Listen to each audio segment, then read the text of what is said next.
El espectro del perro. Se sabe que las grutas de Cacahuamilpa en Guerrero guardan infinidad de leyendas de todo tipo, pero las que más sobresalen son las que encierran sucesos de terror y misterio. De ahí que sus salones se denominen del chivo, de los confidentes, del muerto o de los órganos.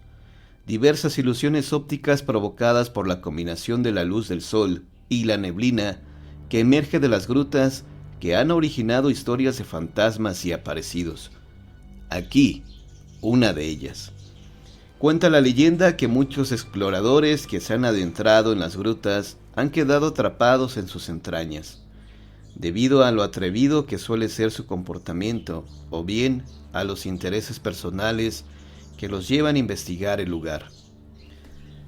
Hasta este poblado llegó Alberto Camarena, un arqueólogo independiente que quería descubrir los misterios encerrados en las grutas y con ello comprobar que solo eran marrullerías aquellos rumores acerca de la desaparición de diversas personas. Arribó acompañado de su perro, un animal que rápidamente fue el tema de conversación de los habitantes, pues temía algo particular que atraía a hombres, mujeres y sobre todo a niños. A pesar de lo anterior, nadie apoyó su expedición, por tanto, se enfiló hacia las grutas acompañado únicamente de su perro.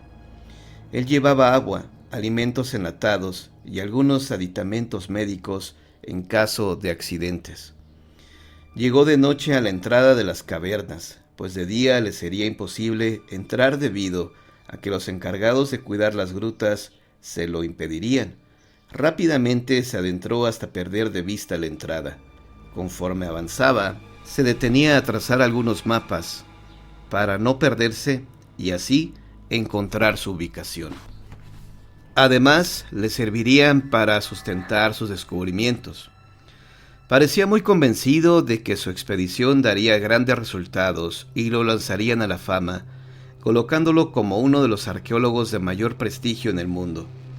Hablaba continuamente con el perro, y éste lo guiaba en el camino o lo prevenía de algún peligro pequeño.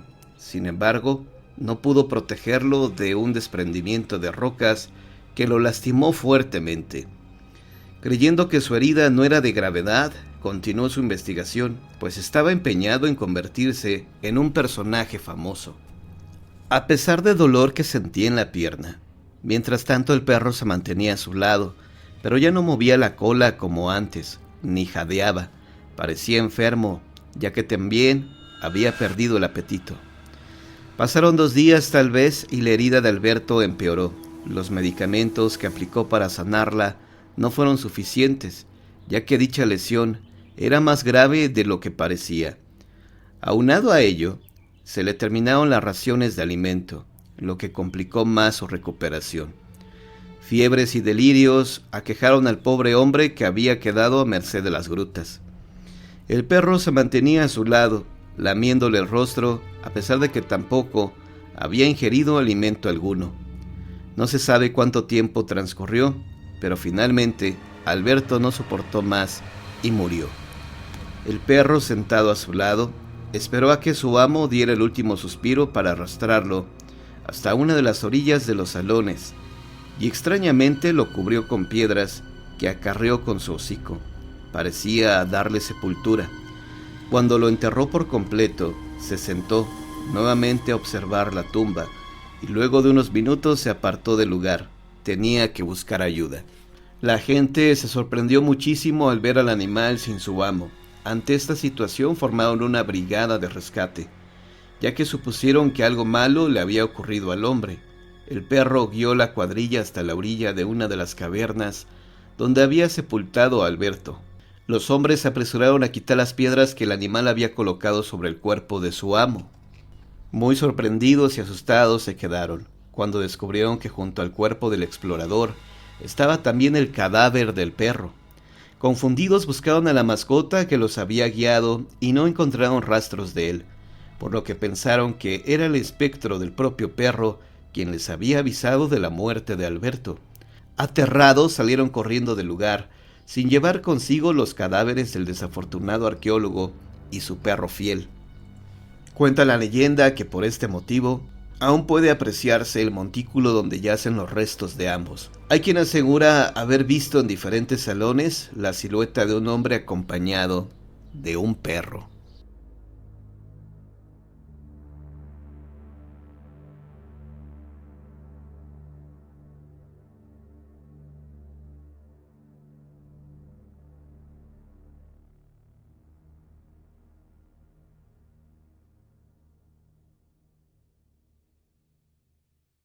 La ventana. A lo largo del país había temporadas en que las bandas de criminales atemorizaban a determinadas poblaciones. Unas ya eran conocidas y otras tantas anónimas. La fama de algunos bandoleros servían de inspiración para los principiantes, quienes trataban de emularlos y salir bien librados de cualquier apuro.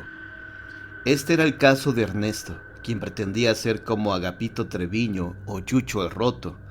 Sin embargo, le faltaba experiencia, pero sobre todo mucha pericia, por lo que la mayoría de sus robos resultaban infructuosos. Se fue convirtiendo en un asaltante ocasional, solo para satisfacer sus necesidades básicas. Un buen día la suerte no estuvo de su lado, y al tratar de robar algunas frutas y verduras que había escondido en su jorongo, fue descubierto. Tropezó y los comestibles salieron volando. Don Brígido, dueño del negocio, lo encerró en la tienda y esperó a que llegaran los alguaciles. Ernesto fue a parar a prisión y, para su desgracia, le asignaron la peor celda del lugar, muy húmeda y fría, pero sobre todo pestilente. Era un cuarto oscuro que no tenía ninguna ventana, ni disfrutaba de vista hacia el exterior. Parecía como si ahí el tiempo no transcurriera, pues no sabía nunca si era de día o de noche, si el día era lluvioso o soleado. A los que caían por desgracia en esa celda se les dotaba de una lámpara de aceite, la cual le fue entregada a Ernesto apenas ingresó. Maldiciendo una y otra vez a la vida y a la suerte, él se entretenía dando vueltas por el angosto cubículo, pasaba horas y horas deambulando. La desesperación hizo presa de Ernesto, quien al observar su celda solo experimentaba asco y desesperación. A los pocos días desde su aprehensión, ya había perdido la noción del tiempo. No tenía idea de cuántos días llevaba recluido, ni la fecha en que vivía, y sin dudarlo un minuto más, comenzó a gritar para que lo sacaran de ahí. Argumentaba que solo había robado por necesidad, que nunca había matado a alguien como para que lo aislaran en ese lugar. Así transcurrieron varias semanas. No había día o noche en la prisión donde no se escuchaban los gritos desesperados de Ernesto. Los celadores empezaban a acostumbrarse, por lo que se mostraban indiferentes. Sin embargo, otro preso, harto de sus quejidos, de sus gritos y de sus blasfemias, ideó un plan para hacerlo callar. Le comentó que su celda sí contaba con una pequeña ventana, y que si él guardaba silencio, le describiría detalladamente lo que sucedía en el exterior. La idea tranquilizó a Ernesto, y sólo así dejó de gritar. Cuando empezaba a sentir la ansiedad que lo desesperaba, pedía a su vecino que le describiera lo que pasaba en la calle, si llovía o si era de noche, y el hombre, muy paciente, siempre accedía a contarle los sucesos que miraba por la ventana. Hasta este momento solo se conocían por medio de la voz, pues no habían logrado verse. La desesperanza que abatió a Ernesto en los primeros días de prisión fue desapareciendo, pues con los relatos de aquel hombre, un nuevo pensamiento rondaba por su mente. Quería mirar con sus propios ojos lo que sucedía en la calle, en los alrededores de la cárcel. Deseaba ver a la gente, contemplar el día y la noche, pero sobre todo mirar a la hermosa luna llena que también describía el otro prisionero. Un día, cuando uno de los celadores se acercó a su celda a dejarle alimento, Ernesto, en voz baja, le dijo que quería cambiarse al calabozo de junto. El custodio le respondió que por el momento no sería posible, pues todos se encontraban ocupados y se requerían de algunos trámites, sobre todo para trasladarlo a la celda que pedía. Mientras tanto, continuaba pidiendo al hombre le siguiera describiendo la vida a través de la ventana. Sin saber lo que Ernesto planeaba, contaba con lujo de detalle los sucesos que ahí acontecían. Pasaron algunas semanas y por fin llegó el día tan esperado por Ernesto. El celador le ordenó recoger su lámpara de aceite, ya que sería trasladado a la celda de al lado. Con una gran alegría y con una inmensa emoción, agarró sus pertenencias y se postró frente a la reja. Estaba a punto de mirar a la gente, de ver a la calle y de saber si era de día o de noche. El celador abrió el candado y lo sacó. Caminaron hasta la entrada de la celda vecina. Entonces Ernesto quedó pasmado al mirarla detenidamente. No había ninguna ventana. La habitación era igual que la suya, pequeña, húmeda y pestilente. Sus ojos se humedecieron y la desesperación empezó a invadirlo. Cuando el vigilante se dispuso a encerrarlo, Ernesto preguntó por el hombre que habitaba esa celda. El custodio lo miró extrañado y le respondió que hacía meses que nadie ocupaba ese lugar, pues el último prisionero recluido ahí se había quitado la vida.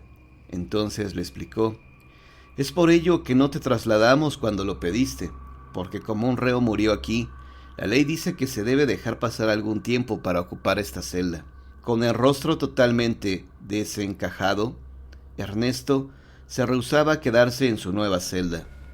Pero el celador le señaló que ya nada se podía hacer y que su sentencia tenía que cumplirla ahí. Finalmente, cuando el vigilante se iba, le dijo: «No sé por qué pediste que te trasladaran de celda, pues hasta ahora ninguno de los presos había querido estar aquí debido a los ruidos extraños que se oyen y a la voz que cuchichea algunas veces. Nosotros creemos que es el espíritu del preso que se quitó la vida. Por eso nos extrañó mucho tu pedimento». Según dice la leyenda, el espíritu del hombre que se quitó la vida en esa celda brindaba esperanza y aliento a los reos. Por ello les describía paisajes y personas a través de una ventana que no existía.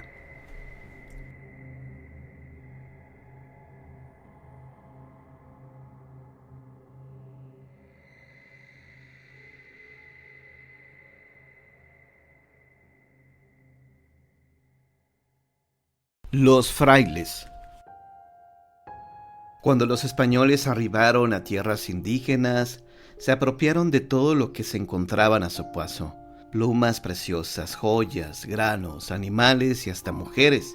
Algunas se resistían a los abusos, sin embargo, otras aceptaban los ofrecimientos hechos por los conquistadores y de buena gana se convertían en sus amantes, en sus guías y en sus llaves para adentrarse en la cultura azteca. Una de las mujeres se olvidó por completo de sus tradiciones. Fue cegada por un fraile español, quien rápidamente la hizo su mujer, y se olvidó de evangelizar a los indios. Los ancianos, sabios de la tribu, vieron con malos ojos la relación de la pareja, por lo que advirtieron a la mujer: «Huitzilopochtli odia a los hombres blancos y barbados. Castigará a todo aquel que se atreva a traicionar a nuestra raza». La indígena hizo caso omiso de las creencias de los viejos y continuó los amoríos con el conquistador. Una vez más, los sabios intentaron persuadirla de abandonar el mal camino que había tomado y le recordaron: «Xochiquetzal no quiere que nuestra sangre se mezcle con la de los españoles, que tan crueles han sido con nosotros.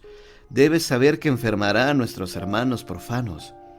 Sin embargo, la indígena y el sacerdote continuaban viviendo en el pecado, por lo que encolerizados los ancianos buscaron a la mujer para decirle: «Chiahuatzimitl trata de apoderarse de ti para llevarte a su morada oscura, para brillar con el esplendor de Quetzalcóatl y Ometzutli, pues está indignado de tus pecados. Ha dicho que te convertirá en piedra, así como a tu seductor, si insistes en llevar una vida marital con ese sacerdote. Sigue nuestros consejos si quieres que nuestros dioses te amparen». Incrédula de las amenazas, continuó aquel concubinato. Semanas después, de la noche a la mañana, la pareja se empobreció notablemente. No tenían ya ninguna pertenencia. La sentencia se había cumplido. Fueron arrebatados de su morada y transportados a un sitio inaccesible que nadie conocía. Ahí misteriosamente fueron sacrificados. Según dicen, los pecadores se arrepintieron demasiado tarde, pues aunque oraron, fervientemente para alcanzar el perdón, la mano implacable de los dioses descargó su ira sobre aquellos desdichados. Es por ello que desde entonces se pueden apreciar dos peñas, ubicadas al sur de Zacatlán de las Manzanas, cuyo aspecto caprichoso simula una pareja de seres humanos de rodillas que elevan al Dios Supremo una plegaria de arrepentimiento y así implorar la gracia divina.